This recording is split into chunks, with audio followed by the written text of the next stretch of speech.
सब मनुष्य सेरा मानुष नबीजी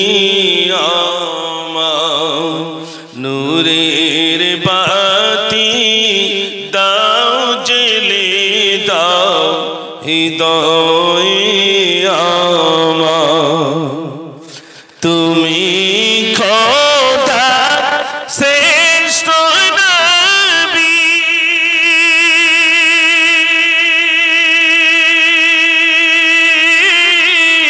तुम्हार समान नहीं कोई पुल सिराते শেষ ঘাটিতে পুল সিরাতে শেষ ঘাটিতে করিবে গোপাল সব মানুষের সেরা মানুষ নবীজি আমার আল্লাহুম্মা সাল্লি আলা রাসূল করিম সাল্লাল্লাহু আলাইহি সাল্লামকে কেন্দ্র করে সারা পৃথিবীতে তানার সিরাত বর্ণনা হয়। নবী দিবস মানুষ করতেই চান, সর্বদাই তানার আলোচনা হয়।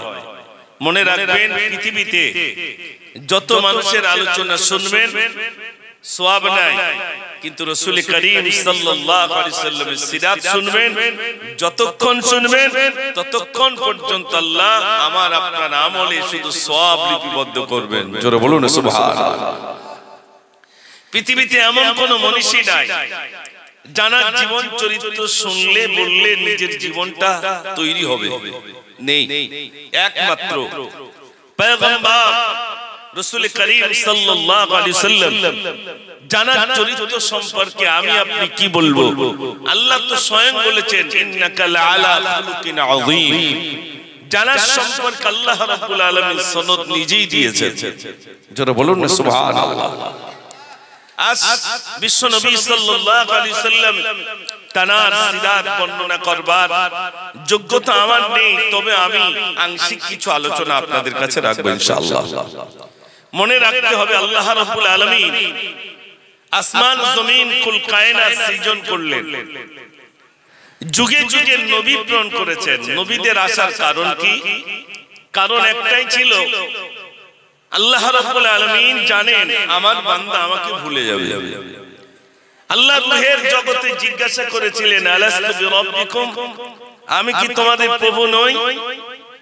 সেদিন আমরা সবাই বলেছিলাম ক্বালু বালা, নিশ্চয়ই আপনি আমাদের প্রভু। স্বীকার করে নিয়েছিলাম ওখানে যেই আল্লাহ দুনিয়ায় প্রেরণ করেছেন আমরা রবকে ভুলে গেলাম। আল্লাহ জানেন আমার বান্দা আমাকে ভুলে যাবে, যার কারণে আল্লাহ রাব্বুল আলামিন যুগে যুগে নবী প্রেরণ করেছেন। পাড়ায় পাড়ায় বলা যায়, গোত্রে গোত্রে কওমে কওমে নবী প্রেরণ করেছেন। জোরে বলুন সুবহানাল্লাহ। নবীদেরকে আল্লাহ তিনটে গুণ বেশি দিয়েছেন। একটা হলো হিকমত, একটা হলো মুজিজা, আর একটা হলো উত্তম চরিত্র, যা দেখলে মানুষ বুঝবে ইনি একজন পয়গম্বর। এমন পয়গম্বর দুনিয়ায় এসেছেন জানাদির উম্মত ছিল না। এমন পয়গম্বর এসেছেন জানাদির উম্মত 4 জন। এমন পয়গম্বর এসেছেন জানাদির উম্মত 13 জন। এমন পয়গম্বর আল্লাহ রাব্বুল আলামিন দুনিয়ার বুকে প্রেরণ করেছেন। তাদের মর্তবা অনেক বেশি। উম্মত থাক আর না থাক, আল্লাহ রাব্বুল আলামিন দুনিয়ার বুকে তাদেরকে প্রেরণ করেছেন। রাসূল করিম সাল্লাল্লাহু আলাইহি সাল্লাম যে সময়টা এসেছেন সেই সময়টার নাম হলো আইয়ামে জাহিলিয়াতের যুগ, বর্বরতার যুগ, অন্ধকার যুগ। এরকম একটা মুহূর্তে আল্লাহ রাব্বুল আলামিন বিশ্ব নবী সাল্লাল্লাহু আলাইহি সাল্লামকে প্রেরণ করেছেন। মনে রাখতে হবে রাসূল করিম সাল্লাল্লাহু আলাইহি সাল্লাম আসার পূর্বে যত কিতাব ছিল সব মনসুখ হয়ে গেছে। একমাত্র বিশ্বনবী সাল্লাল্লাহু আলাইহি সাল্লাম যিনি জাবলে রহমত পাহাড়ে দাঁড়িয়ে বলেছিলেন আল ইয়াউমা আকমালতু লাকুম দীনাকুম, আজ আমি তোমাদের কাছে ইসলাম পরিপূর্ণ করে দিলাম। একটু জোরে বলুন না সুবহানাল্লাহ। ইসলাম কি করে দিয়েছে? পরিপূর্ণ হয়ে গেছে, না বাড়ানো যাবে আর না কমানো যাবে। ইসলাম পরিপূর্ণ হয়ে গেছে। জাবলে রহমত পাহাড়ে রাসূল করিম সাল্লাল্লাহু আলাইহি সাল্লাম বিদায়ী ভাষণে বলেছিলেন আল ইয়াউমা আকমালতু লাকুম দীনাকুম ওয়া আতমামতু আলাইকুম নি'মাতি ওয়া রাদিতু লাকুমুল ইসলাম দীনা। শেষ বেলায় বলেছিলেন বাল্লিগু আন্নী ওয়ালাউ আয়া, আমার থেকে যতটুকু তোমরা শিখেছো এই আল্লাহ বলটুকু যদি জানো এটা মানুষের কাছে পৌঁছে দাও। সাহাবায়ে কেরাম আজমাইনগণ নিজেদের যেদিকে উঠতা ছিল তানারা সেদিকে ফিরে ইসলামের দাওয়াত দিতে বার হয়ে গেলেন। জোরে বলবেন না সুবহানাল্লাহ।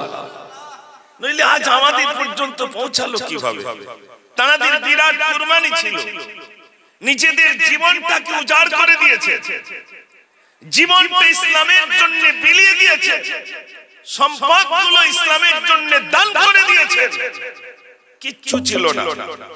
রাসূল করিম সাল্লাল্লাহু আলাইহি সাল্লাম দেখেন এই পরীক্ষা তো আমাদের ভিতরে আসে নাই, যে পরীক্ষা সাহাবায়ে কেরাম আজমাইনগণের উপরে এসেছিল সেই পরীক্ষা আমাদের উপরে নাই।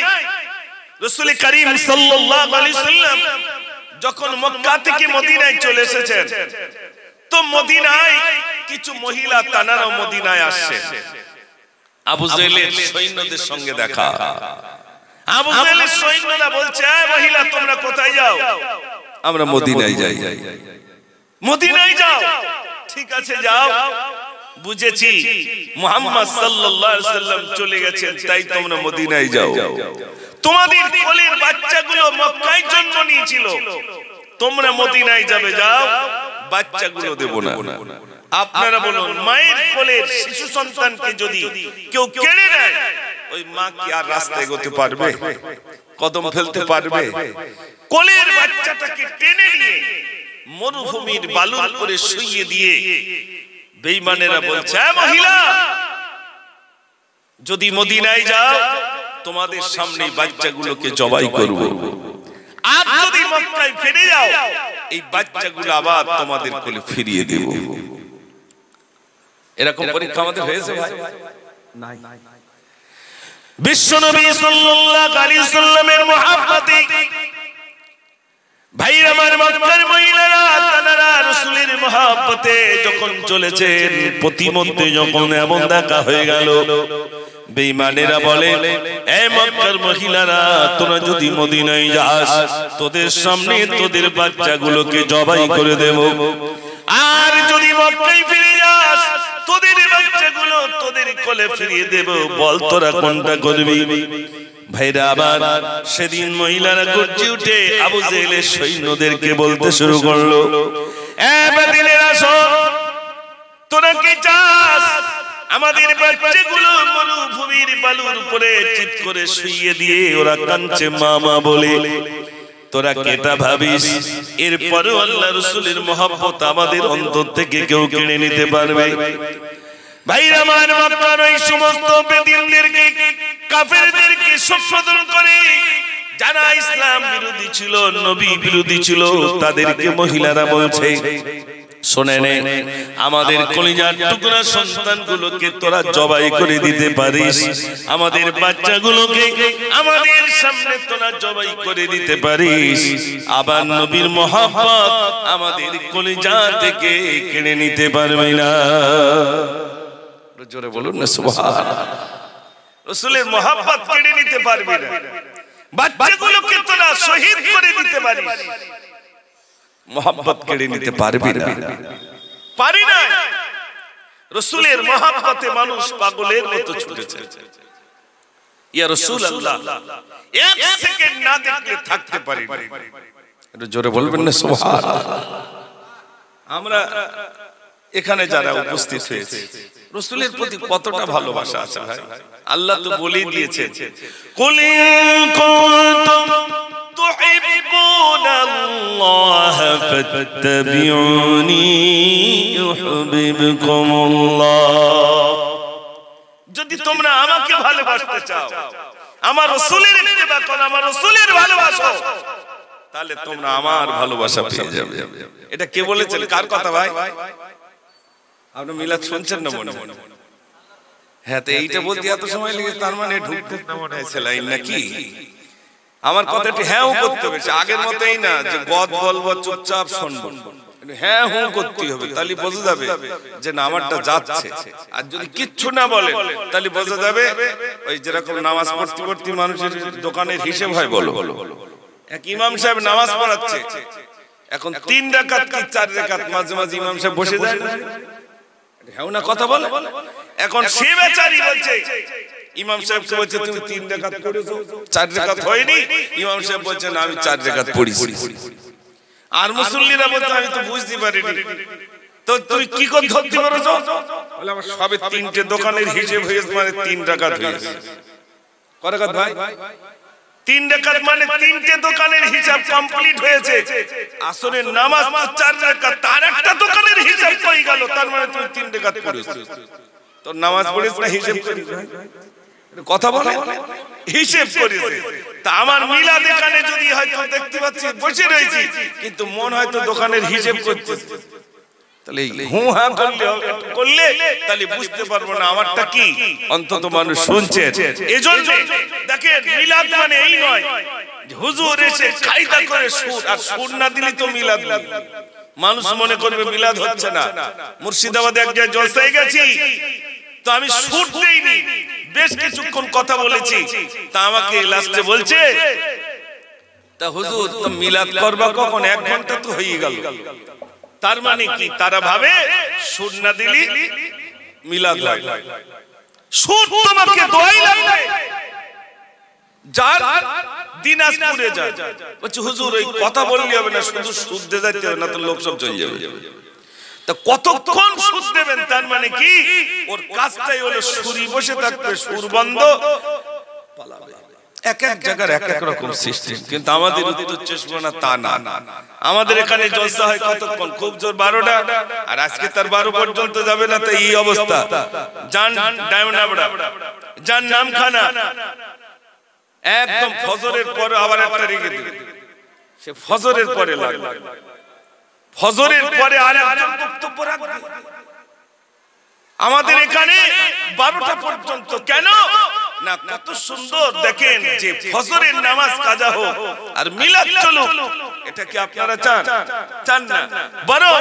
এই মিলাদ শোনাটা আমাদের জন্য নফল এই যেটা নফল এটা ফরজ না সুন্নাত না ওয়াজিব না তার ভিতরেই পড়ছে না আর নামাজ পড়াটা কি জোরে বলে ফরজ আজ মসজিদ পাকা হচ্ছে বিভিন্ন জায়গায় পাথর বসছে মসজিদে নামাজি নাই নামাজি কে না তুমি ভাতা পাচ্ছ তুমি মুয়াজ্জিন তুমি আযান দাও আর যে ভাতা পাচ্ছে ইমাম সাহেব ওই নামাজ পড়াবে ঝটটড় হলি আর মসজিদি লোক নেই ওই দুজন যা আছে আমরা দুজনেই নামাজ পড়েলে আর লোক নাই এরকম আছে না নাই ভাই আছে গ্রামে নামাজি নাই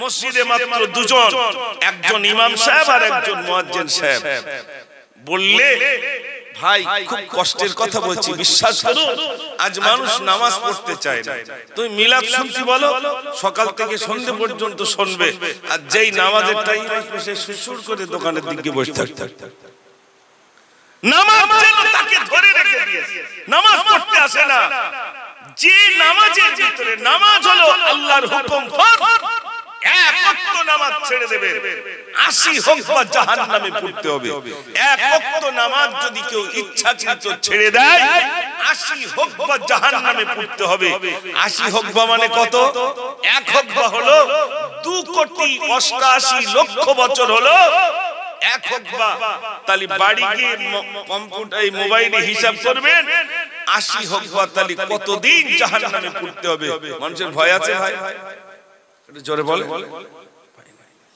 কোথায় পড়ায় পড়তে হবে নামাজ নামাজই নাই নামাজের মতো নামাজ নাই নামাজ পড়তে হচ্ছে তাই পড়ছি যে আমার একটা নামাজ ছেড়ে যাচ্ছে, অন্তরের ভিতর ছটফট করছি, ইস নামাজটা চলে গেল, আমি কেন এই গাড়িতে উঠলাম যে আমার নামাজটা ফৌত হয়ে গেল। যখন এরকম অন্তরের ভিতরে আসবে তখন মনে করতে হবে এর ভিতরে এই পার্টসটা আছে, ঈমান বলে একটা পার্টস ওইটা আছে। আর যদি নামাজের পর নামাজ ছেড়ে যায়, জোহরে পড়তে পারিনি, আসরে পড়বানি, আসরে পড়তে পারিনি, মাগরিবে হয় না, আজ দিনটা গেল, কুটুম বাড়ি গেতে কি হবে, কাজা পড়ল। এরকম করলে বুঝতে হবে ওই ঈমান নামক পার্টসটা দুর্বল হয়ে গেছে, অকেজ হয়ে গেছে, শেষ হয়ে গেছে। হযরত মালিক দিনার রাহমাতুল্লাহ আলাইহি বলছেন, আমি একটা স্বপ্নের ভিতরে আমার জীবন বদলে গেছে। হযরত মালিক দিনার রাহমাতুল্লাহ আলাইহি বলেন, গভীর রজনীতে আমি ঘুমিয়ে পড়লাম, আমি রাতের ভিতরে স্বপ্ন দেখলাম, রাতের ভিতরে আমি স্বপ্ন দেখলাম আমি যেন প্রস্রাবখানায় গেলাম, প্রস্রাবখানায় যাওয়ার পরে দেখলাম পিছে যেন একটা সাপ আমাকে তাড়া করে, সাপের তাড়ায় বেশ কিছু দূর চলে গেলাম, আমি সামনে গিয়ে দেখলাম একটা বুড়ো দাঁড়িয়ে রইল। আমি বুড়োটাকে বললাম, বুড়ো রে তোমার লাঠি দিয়ে সাপটাকে মারো। বুড়ো কিছুই বলল না, বুড়ো চুপটি করে দাঁড়িয়ে রইল। আমি আরো আগে গেলাম, দেখলাম এরপরে দেখলাম ওই সাপটা আমাকে পিছু তাড়া করে, ছুটতে ছুটতে আরো কিছু দূর চলে গেলাম, কিন্তু আমি সাপ আমার পিছু ছাড়ে না। হঠাৎ করে দেখলাম আমার ঘুমটা ভেঙে গেল, ঘুমের ভিতর দিয়ে দেখলাম এই কেমন স্বপ্ন দেখলাম, সাপ আমাকে তাড়া করে। আর এই বুড়োটা কেনই বা সে চুপটি করে দাঁড়িয়ে রইল, কিছুই বলে না। একজন আলিমের দ্বারস্থ হয়েছে, তাকে বললেন, ভাই গভীর রাতে একটা স্বপ্ন দেখলাম। কি স্বপ্ন দেখেছেন? স্বপ্ন দেখলাম আমি প্রস্রাবখানায় গেলাম, দেখলাম একটা সাপ আমাকে তাড়া করে, সাপের তাড়ায় ছুটতে ছুটতে আমি বেশ কিছু দূর চলে গেলাম, সামনে গিয়ে দেখলাম একটা বুড়ো লাঠি নিয়ে দাঁড়িয়ে রইল। আমি এত বুড়োটাকে বললাম, বুড়ো কিছুই বলল না। আমি বুড়োটাকে বললাম, তোমার এই লাঠি দিয়ে সাপটাকে মারো। বুড়ো কিছুই বলে না। আমি ছুটতে ছুটতে বেশ কিছু দূর চলে এলাম, আমার ঘুমটা ভেঙে গেল। হযরত মালিক দিনার রাহমাতুল্লাহ আলাইহি স্বপ্নের কথা বললেন, তিনি বললেন, শোনেন ওই যে সাপটা তাড়া করে নিয়ে আসছিল ওটা হলো আপনার বদামল। বদামল বুঝেন তো? বদামল মানে যে নোংরা দুনিয়ায় যা করেছি সেগুলো সব বদামল। নামাজ ছেড়ে দিয়েছি, যত নোংরা কাজ করেছি, সব নাফরমানি কাজ করেছি, আল্লাহর হুকুম লঙ্ঘন করেছি, সাপের মতো আকার ধারণ করেছে। আর সামনে যে পুরোটা দাঁড়িয়ে রয়েছে ওটা তোমার ভালো আমল, ওটা অকেজো হয়ে গেছে, দুর্বল হয়ে গেছে। বুড়ো মানুষ যেমন লাঠি নিয়ে দাঁড়িয়ে আর একজনের কিছু করতে পারে না, ওই বুড়োর মতো হয়ে গেছে। ভালোটা বুড়ো হয়েছে আর খারাপটা কি হয়েছে ভাই? সাপের মতো আকার ধারণ করেছে, মানে ছবল মারতে শুরু করেছে, নজওয়ান হয়ে গেছে।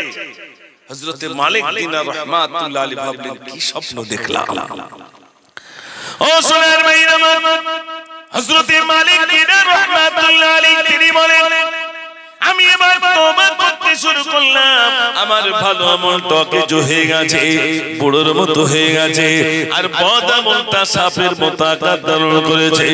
আমরা এখানে জানা আছি, সত্য কথা বলুন, আমরা যদি নিজেদের দাড়ি পাল্লাই, মনের দাড়ি পাল্লাই যদি ওজন করি, ভালো আমলটা কেমন আর বদ আমলটা কেমন, নিজেদের দাড়ি পাল্লাই ওজন করতে পারবো না, পারবো না। জোরে বলে, যদি বলে হুজুর ওই আর মন থাকে, ওই অনেক চাচার কাছে শুনে দেখেন, দুয়ানায় বাজার করে এক থলি বাজার করলে আসতে ওগুলো মনে আসে, ভাই। তো ওগুলো যদি মনে থাকে, কার কতটা জমি ফাঁকি দিয়েছি, কার কতটা সর্বনাশ করেছি সেটা মনে নেই, সব মনে রয়েছে। সেদিন জবান বন্ধ হয়ে যাবে, এই হাত সাক্ষী দেবে, এই পা সেদিন সাক্ষী দেবে। ও সোনার ভাইরা, আল্লাহ জবান বন্ধ করে দেবেন, সাক্ষী ওই গ্রামের প্রধানকে দিতে হবে না, গ্রামের সম্ভ্রান্ত ঘরের মানুষকে সাক্ষী দিতে হবে না, সাক্ষী নিজের হাত নিজের পা সেদিন কি হবে? সাক্ষী হয়ে যাবে। কেন ভাই, কেন অন্যায় করব? আসুন না, নবী দিবস মানে এই নয় একজন বক্তাকে বললাম তিনি রাসূলের সিরাত একেবারে বাল্যবেলা থেকে নিয়ে আর ওফাত পর্যন্ত আলোচনা রাখলেন। শেষ বেলায় তাবারুক খেয়ে চলে গেলাম, ফজরের নামাজটা কাজা করে দিলাম। মার কম পড়বে না বেশি? জোরে বল, বেশি পড়বে। তার মানে কি রাসূলের আলোচনা শুনে আমার জীবন বদলায়নি। আমি কি আলোচনাটা শুনলাম ভাই। এজন্য আজ এখানে যারা আছি মসজিদ কেন্দ্রিক, এই মসজিদের সঙ্গে সম্পর্ক রাখতে আমি অনেক আগে লিখেছি, হয়তো আপনাদের এখানে আসতে পারেন। আমি লিখেছিলাম শিশুটাকে মাগো শোনো মা, আজান কাকিতেছে উঠে পড়ো মা। দু একজন মহিলা দেখবেন বলে ভোর হলে বাচ্চাটা শুধু কাঁদে, বলে না ভাই? ভোর হলে বাচ্চা শুধু কাঁদে। বাচ্চা কাঁদছে মানে বাচ্চা মাকে বলে দিচ্ছে তুই ওঠো নামাজ পড়ো, আর মা শুধু বাচ্চা বলছে তুই ঘুমো। ওরে ঘুম না পড়াতে পারলে নিজে তো ঘুমোতে পারবে না। হসপিটালে শুয়ে আছেন, নামাজ মাফ হবে নাকি ভাই? এই হাতটা ভেঙে গেছে, নামাজ মাফ না? মাফ নেই, মাফ নেই। নামাজ পড়তে হবে, তার তরিকা আছে। শুয়ে পড়েও নামাজ পড়ে, বসেও নামাজ পড়ে, তো পড়তে হবে। তার মানে আল্লাহকে স্মরণ করতে হবে। আলা বিযিকরিল্লাহি তাতমাইন্নুল কুলুব। শান্তি যদি পেতে চাও একমাত্র আল্লাহর স্মরণের ভিতরেই শান্তি নিহিত রয়েছে। জোরে বলুন সুবহানাল্লাহ। রাসূল কারীম সাল্লাল্লাহু আলাইহি ওয়াসাল্লাম ভূমিষ্ঠ হওয়ার সময় কয়েকজন মহিলা এসেছিলেন। তার ভিতরে একজন হলেন মা হাওয়া আলাইহিস সালাতু ওয়াস সালাম, একজন হলেন হযরত মারইয়াম, আর একজন হলেন আসিয়া। আসিয়ার স্বামীর নাম কি? বাহ, ফেরাউন। আসিয়ার স্বামীর নাম ফেরাউন। ফেরাউনের লাশটা আজও মিশরের জাদুঘরে আছে। আচ্ছা, ফেরাউনের স্ত্রী কি করে এলো রাসূল জন্ম নেবেন তাই? তাহলে ঈমানটা কত মজবুত দেখে। ফেরাউন অনুসারীদেরকে বলল, অনুসারীরা এই আমি আল্লাহ, তো অনুসারীরা বলছে তুমি আল্লাহ, কোন পানি দাও তো। ফেরাউন বলছে 3 দিনের ভিতরে পানি দেব। একদিন পার হয়ে গেল, দ্বিতীয় দিন হাত দিল, বলছে আল্লাহ তুমি যদি পানি না দাও কেউ আমার আল্লাহ বলবে না। আল্লাহ বলছে যা, পানি দিয়ে দিলাম। পানি হয়ে গেল, অনুসারীরা সবাই আল্লাহ বলতে শুরু করলো। দেখলো এলাকায় সবাই আমাকে আল্লাহ বলে। বিবির কাছে কি বলছে, বিবি আসিয়া তুই আমাকে আল্লাহ বল। আসিয়া বলছে তুমি আমার কবে আল্লাহ বলে? তুই তো স্বামী। বলছে না তুই আমার আল্লাহ বল। আসিয়া বলছে না, আমি তোমাকে স্বামীর মর্যাদা দিলাম, আমি কখনোই তোমাকে আল্লাহ বলে ডাকতে পারি না। একটু জোরে বলুন না সুবহানাল্লাহ। এমনিতেই রাসূল আসবেন আর আসিয়া চলে গেলেন। ভাইরা আমার, ফেরাউন কি করলো? আসিয়ার পায়ে দড়ি বেঁধে দিল, ঘোড়ার পায়ে দড়ি বেঁধে দিল। আসিয়াকে টানতে টানতে নিয়ে যাওয়া হয় পাহাড়ের উপর দিয়ে, পাথরের উপর দিয়ে। গায়ের গোশতগুলো খসে খসে পড়ে যায়। হাড্ডিগুলো যখন দেখায় আসিয়াকে বলে, আসিয়া একবারের জন্য তুই আমার আল্লাহ বল, তোকে ছেড়ে দেব। আসিয়া বলে, স্বামী গো, আমার জান যতক্ষণ বেঁচে আমি তোমাকে স্বামীর মর্যাদা দিলাম। আমাকে আর তোমাকে যিনি সৃষ্টি করেছেন তিনি হলেন আমার আল্লাহ। একটু জোরে বলুন না সুবহানাল্লাহ। রাস্তার উপর দিয়ে যদি আমাদের টেনে নিয়ে যায় কি অবস্থা হবে? আসিয়ার গায়ে গোশত নাই, হাড় দেখা যাচ্ছে। ভাইরা আমার, ফেরাউন এবার কি করলো? আসিয়ার বুকের উপরে বসলো, একটা ছুরি দিয়ে পেটটাকে পেড়ে দিয়ে নাড়ি বুড়ি গুলো বার করে বলে, আসিয়া শেষবারের মতো বলি তুই আমাকে আল্লাহ বল। আসিয়া বলছে, স্বামী গো, তোমাকে স্বামীর মর্যাদা দিলাম। ফেরাউন সহ্য করতে পারে না। ও ভাইরা আমার, ফেরাউন ছুরি দিয়ে যখন নাড়ি কাটতে শুরু করে, আসিয়া তখন বলছে, আলা যিনি আমাকে মুক্তি দাও মিনাল কওমিজ জালিমিন, ওই জালিমের হাত থেকে আমাকে মুক্তি দাও। কিতাবের ভিতরে এসেছে বিবি আসিয়াকে রব্বুল আলামিন দুনিয়ার অন্য কোন প্রান্তে রাখলেন না, বরং বিবি আসিয়াকে রব্বুল আলামিন জান্নাত নসিব করেছেন। জোরে বলুন না সুবহানাল্লাহ। কত কষ্ট করেছেন, তবেই তোমার রাসূল আসবেন বলে ধাত্রীর রূপে আল্লাহ পাঠিয়ে দিলেন। জোরে বলবেন না সুবহানাল্লাহ। ভাইরা, আমি দেখেছি এই যে আপনারা সুবহানাল্লাহ বলতে বলছি তাই সুবহানাল্লাহ, মানুষ সুবহানাল্লাহ বলতে চায়, আলহামদুলিল্লাহ বলতে চায় না। সালাম দিলি উত্তর তাই ভালো দিতে চায় না। মানুষের মন্তর, এটা আপনাদের এলাকার কথা, এখানে ভালো হয় চৈতলের দিকের কথা বলছে। এই যে সালাম দিলেও মানুষ সুবহানাল্লাহ বলতে চায় না। সুবহানাল্লাহ বললে কি জান্নাতে একটা আপনার আমার জন্য গাছ রোপণ করা হবে। এবার একটু বলবেন সুবহানাল্লাহ। আচ্ছা বলুন, কবরের উপরে খেজুরের পাতা দেয় ভাই আপনাদের দিকে? আচ্ছা কেন দেয় বলেন তো? হুজুর ওইটা জানি না, তো দেয় জানি। খেজুরের পাতাটা দেয় এটা জানি, কিন্তু কেন দেয় এটা জানি না। আর মানুষ বললে তো ফতোয়াবাজির লোক প্রচুর আসবে, তোমার এখানে এই নেই সেই নেই, আমার ওখানে এইভাবে কবর করে এই রকম করে শোয়ায়, বৈশাখ হুজুর এইভাবে লিখেছে, ধুনো দিতে হবে, এরকম বলে না? বলে না? বলবে অনেকেই। সেদিন বলবে খেজুরের পাতা কেন দেওয়া হয়। আজ আপনাদের কাছে আমি একটু বলবো ইনশাআল্লাহ, কবরের উপরে কেন খেজুর পাতা দেওয়া হয়, খেজুর পাতার গুণগানটা কি, তাহলে ইনশাআল্লাহ আপনাদের বুঝে আসবে সুবহানাল্লাহ বললে কতটা লাভ হবে ইনশাআল্লাহ। আসুন আগে একটু সবাই মিলে বলে নিই সুবহানাল্লাহ। আল্লাহ শুকরিয়া আদায় করছি। দেখেন উঠতে বসতে চলতে কার নাম নেবেন? আল্লাহ। শুধু একবার বলবেন বিসমিল্লাহির রহমানির রহিম। এর ভিতরে তিনটে শব্দ, আল্লাহ, রহমান, রহিম। বিসমিল্লাহির রহমানির রহিম, তিনটে শব্দ। আল্লাহ নামে তাৎপর্য মানে 1000, রহমান নামের মানে তাৎপর্য 1000, রহিম নামের মানে তাৎপর্য 1000। কোন মানুষ যদি একবার বলে বিসমিল্লাহির রহমানির রহিম, ওই মানুষটা যেন মহান রব্বুল আলামিনকে 3000 নাম ধরে ডাকলো। জোরে বলুন না সুবহানাল্লাহ। বলুন একবার বিসমিল্লাহির রহমানির রহিম বলবেন। বাচ্চাকে ভাত খাওয়াচ্ছে, বলছে কচি হাম খা, একবার বলেছে বিসমিল্লাহির রহমানির। আপনারা বলুন তো কোন কাজে বিসমিল্লাহ নেই? সাইকেলে উঠবেন, নৌকায় উঠবেন, যেখানে গাছে উঠবেন, জাল ফেলবেন, বিসমিল্লাহ আছে না নেই? তার মানে আল্লাহ স্মরণটা আপনার অন্তরে রইল। এই জন্যই তো যুগে যুগে পয়গম্বর আল্লাহ রাব্বুল আলামিন প্রেরণ করেছেন, যাতে করে মানুষের জবানে মহান রবের নাম এসে যায়। এই আল্লাহ ভোলা মানুষগুলোকে আল্লাহর সঙ্গে সম্পর্ক বানানোর জন্য তাদের মেহনত ছিল। 23টা বছর মেহনত করেছে, মানুষের দুয়ারে দুয়ারে গেছে। ও ভাইরা, রাসূল তো নিষ্পাপ, তিনি নামাজ পড়েছেন, পা মোবারক ফুলে গেছে, পা মোবারক ফুলে গেছে। সাহাবায়ে কেরাম আজমাইন বলছেন আল্লাহ রাসূল সাল্লাল্লাহু আলাইহি ওয়াসাল্লাম নামাজ পড়ছেন, আমিও সেই নামাজে দাঁড়িয়ে গেলাম।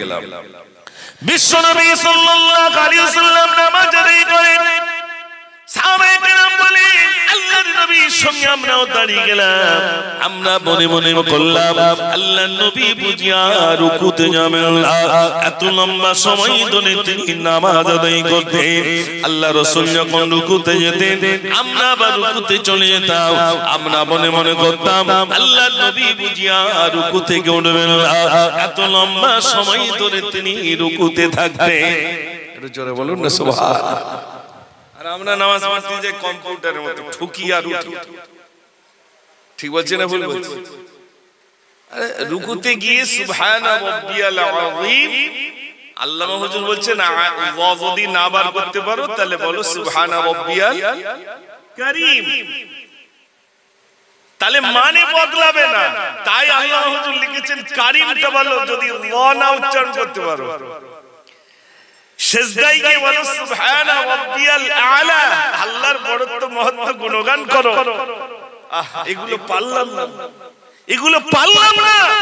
নামাজ যেন আমাদের যেন নামাজের ভিতরে সেই খুশু নেই। আল্লাহ রাসূল সাল্লাল্লাহু আলাইহি ওয়াসাল্লামের কাছে সাহাবারা বললেন, ইয়া রাসূলুল্লাহ, সবথেকে বড় চোর কে? কোন ব্যক্তিকে সবথেকে বড় চোর বলা হয়? আচ্ছা আপনাদের গ্রামে আমরা কি মনে করবো যে হয়তো ওই হাড়ি চুরি করেছে, কি মাছ চুরি করেছে, কি ওই চুরি করেছে, সবথেকে বড় চোর? আল্লাহ রাসূল বলেছেন সবথেকে বড় চোর ওই যে নামাজে ফাঁকি দেয়, ওই হলো সবথেকে কি চোর? একটু জোরে বলে বড় চোর।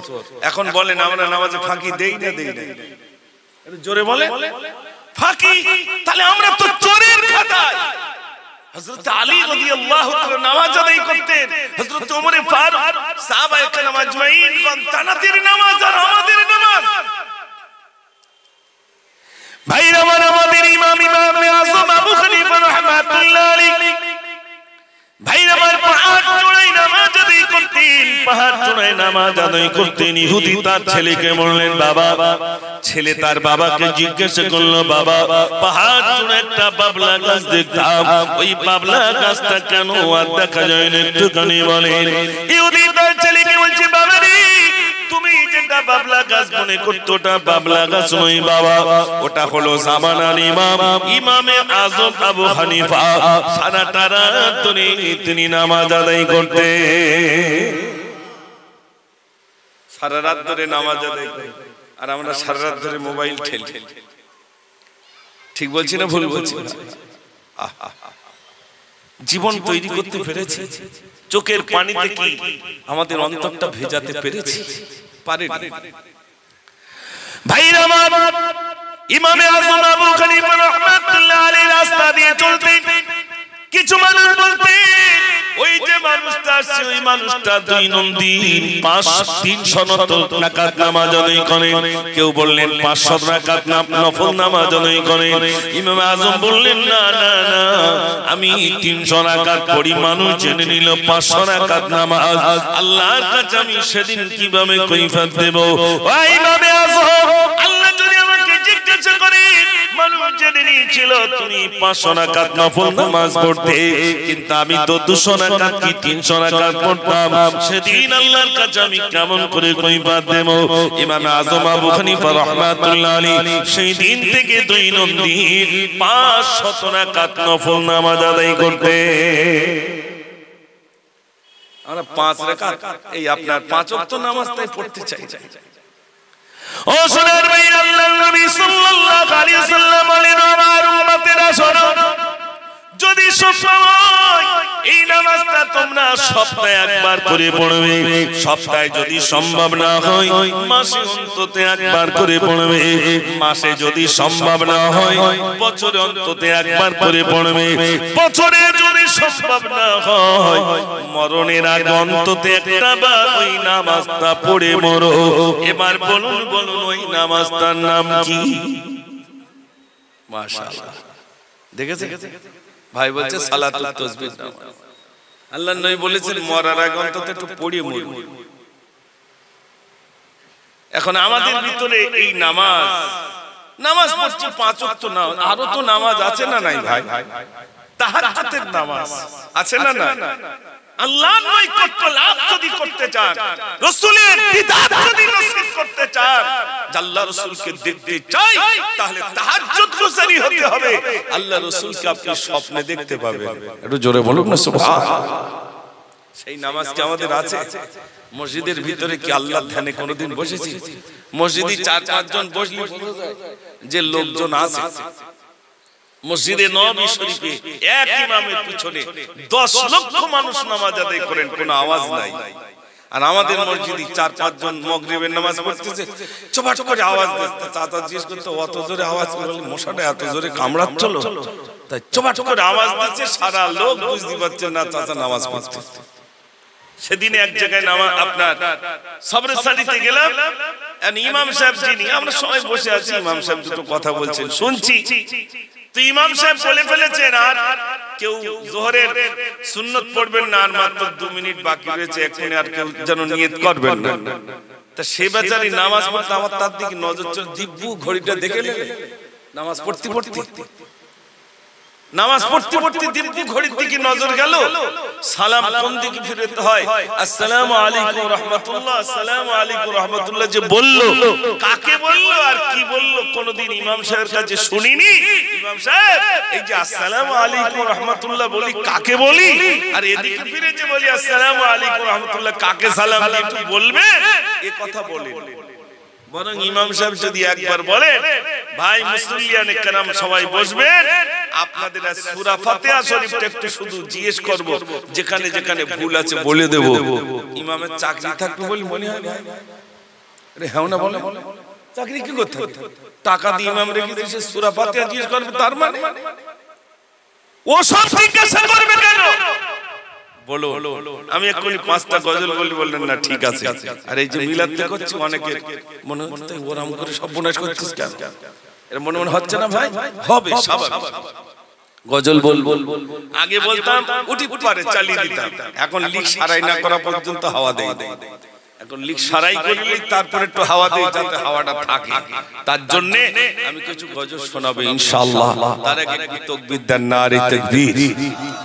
এখনো হয়নি, জোরে দেন নারে তাকবীর। মাশাআল্লাহ, যুবক ভাইরা অনেকে এসেছেন, আলহামদুলিল্লাহ, ভালো লাগছে। শুনে মসজিদ বানিয়েছেন, কত সুন্দর করে মসজিদ বানিয়েছেন, আলহামদুলিল্লাহ। মসজিদের জায়গা যিনি দিয়েছেন আল্লাহ পাক তানার জন্য জান্নাতে উঁচু ঘর তানার জন্য নির্বাচিত করে রেখেছেন। একটু জোরে বলুন না সুবহানাল্লাহ। আমি জমি দিতে পারিনি, একটা ইট দিতে পারবো। রাসূল করিম সাল্লাল্লাহু আলাইহি সাল্লাম মসজিদে নববী শরীফ বানাবেন, সাহাবারা একটা করে পাথর নিচ্ছে, রাসূল দুটো করে পাথর নিচ্ছেন। মক্কা শরীফ তৈরি হবে, মক্কা শরীফ দেখেছেন তো, তৈরি হবে। আল্লাহ রাসূল সাল্লাল্লাহু আলাইহি সাল্লামের জামানায় মক্কা শরীফ পুনরায় তৈরি হবে। রাসূল চারটি গোত্রের দাওয়াত দিলেন, এই গোত্র তোমরা রুকনে ইয়ামানি হাজরে আসওয়াদ, তারপরে হাজরে আসওয়াদ থেকে রুকনে শামি, চারটি কোণ হাজরে আসওয়াদ, রুকনে ইয়ামানি, রুকনে ইরাকি, রুকনে শামি, চারটি কোণ। তোমরা একটা দেয়াল করো, তোমরা একটা দেয়াল করো, তোমরা একটা দেয়াল করো, তোমরা একটা দেয়াল করো। চার দেয়ালে চারজন, মানে চার গোত্রের চার বংশের মানুষ তৈরি করলো। কিন্তু হাজরে আসওয়াদটা কোথায় রাখবে? হাজরে আসওয়াদ মানে বুঝতে পেরেছেন? এই হাজরে আসওয়াদের যে জায়গায় চুমু দিতে হয়, চুমু দিলে আহা, যে চুমু দিলে গুনাহগুলো আল্লাহ ওখানে খতম করে দেন, সে হাজরে আসওয়াদ লটকানো হবে জান্নাতি পাথর। চার গোত্র সবাই বলছে আমাদের দিকে, ও বলছে আমাদের দিকে, ও বলছে আমাদের দিকে। ভাইরা আমার এলান হয়ে গেল। আগামীকাল সকালবেলা যিনি সর্বপ্রথমে ভোরের দিকে হোক সকালেও যিনি সর্বপ্রথমে কাবায় আসবেন, তিনি যেটা বিচার করবেন আমরা সবাই তা মেনে নেব। এখানে আলোচনা হয়ে গেল। সকালবেলা ফজরের ওয়াক্তে দেখা গেল আল্লাহর নবী সাল্লাল্লাহু আলাইহি সাল্লাম সবার আগে এসেছেন। জোরে বলুন না সুবহানাল্লাহ। তাহলে বিচার করবেন কে? আল্লাহ রাসূল। তা আমাদের মতো বিচার রাসূল বিচারটা করছেন। দেখেন, চার গোত্রকে বললেন একটা কাপড়, মনে করুন একটা কাপড় নিলেন, এই গোত্রের মানুষের এক কোণা ধরতে বললেন, এক কোণা ধরতে বললেন। চার গোত্রের মানুষ চার কোণা ধরলেন, হাজরে আসওয়াদ মাঝখানে রাখলেন। রাসূল বলছেন আমি আগেই যাচ্ছি, তোমরা চার গোত্রের মানুষ মিলে হাজরে আসওয়াদ এইখানে লটকে দাও। একটু জোরে বলবেন না সুবহানাল্লাহ। বিচার তাহলে কেমন করেছে? সেই রাসূলের বিচার এক ইহুদির পছন্দ হয়নি। হযরত ওমরের কাছে গেলেন, আমিরুল মুমিনিন, খলিফাতুল মুসলিমিন, আমি জানি আপনি ন্যায় বিচারক, আল্লাহ রাসূলের বিচার আমার পছন্দ হয়নি, তাই তোমার কাছে এসেছি। বিচারটা জানি তুমি ভালো বিচার করে দাও, তাই তোমার কাছে এসেছি। বসো বসো, এখনি বিচার করে দেব। আল্লাহ রাসূলের বিচার তোমার পছন্দ হয়নি? আমি জানি ওমর সুন্দর বিচার করতে পারেন, তাই ওমরের কাছে এসেছি। ওমর তুমি বিচারটা করে দাও। হযরত ওমর হাত থেকে তলোয়ার বের করে আনলেন, খাপ থেকে বার করে বললেন, যার আল্লাহ রাসূলের বিচার পছন্দ হয় না তার বিচারটা আমি তলোয়ার দিয়ে করি। কল্লায় মারলেন, মাথা একদিক, ধড় একদিক। আল্লাহ রাসূলের বিচার পছন্দ হয়নি মানে তোমার বিচারটা আমি তলোয়ার দিয়ে করব। তাহলে রাসূলের কথাকে কত বিশ্বাস করতেন, একটু জোরে বলবেন না সুবহানাল্লাহ। বেঈমানেরা তো এরকমই ছিল। আল্লাহ রাসূল ওই, আচ্ছা আপনাদের কষ্ট হচ্ছে না তো? মাশাআল্লাহ, একটা গজল শুনিয়ে দিন না তো। আর বলবেন সেই থেকে শুধু মিলাদকে মাঝে মাঝে একটা বলবো, ইনশাআল্লাহ শেষের দিকে একটু বেশি বলবো। দেখি যদি শুনতে চান একবার আওয়াজ দেন, নারে তাকবীর। আপনাদের এখানে এসে 15 বছর আগে বলেছিলাম, সব মানুষের সেরা মানুষ নবীজি আমার, নূরের বাতি দাও জ্বেলে দাও হৃদয়ে আমার, তুমি খোদার শ্রেষ্ঠ নবী,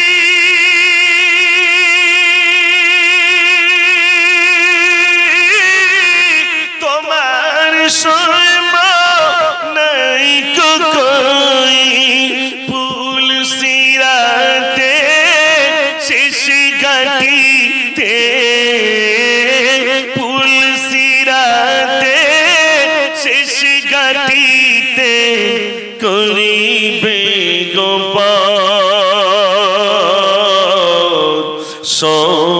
মানুষে সেরা মানুষ নবীজি আমার তুমি আফজল তুমি